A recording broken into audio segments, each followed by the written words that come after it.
So many times in life, it comes down to the one person you meet that can maybe give you just a little bit of guidance. And not to get too, we've already called it the call to adventure and maybe the Joseph Campbell hero's journey, but there's got to be a wise one.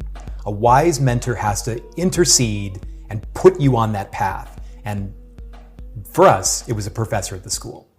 Obi-Wan? I mean, is that the figure of the hero's journey? Well, we did sit at his feet. If you remember, we walked into his office. Arnold. Yeah, and there's a psychology professor at our college, and how we knew he was a train jumper, I no longer remember how we knew he jumped trains. Maybe just word was out that he was a little bit of a bohemian, and that he had a hobby of, and he must have been in his 50s or something. Right.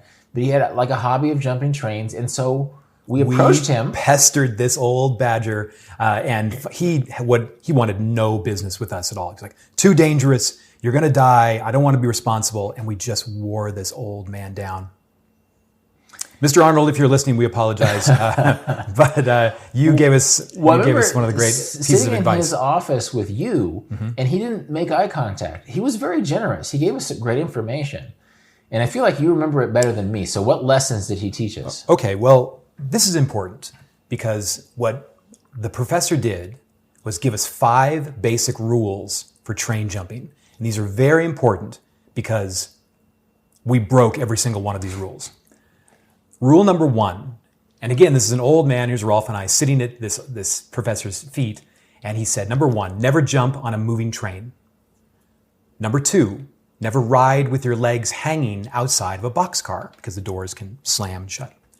Number 3, this is the one we would have never thought of. When the train goes through a tunnel, lay down because the sudden gas or the heat can rise and make you pass out and you can hit your head and it can be very dangerous. Number 4, never jump from a moving train.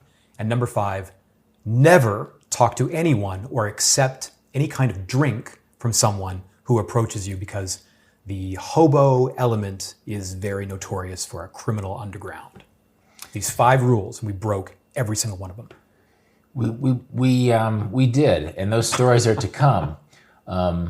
But it's still dangerous to jump trains. I think, about 800 people die a year on tracks, and they're not all train jumpers. Some of them are just drunks, or they're people shooting YouTube videos about physical fitness or something. Right. But the Darwin Awards. Yeah, well, but hobos and train jumpers still die on the tracks. And I think this is another reason why train jumping hasn't blown up like other aspects of travel with the information that comes with the internet, that it's a dirty and dangerous undertaking.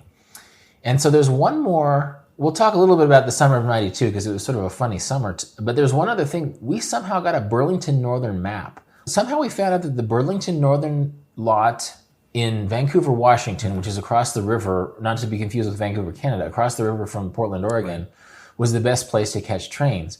And so our plan,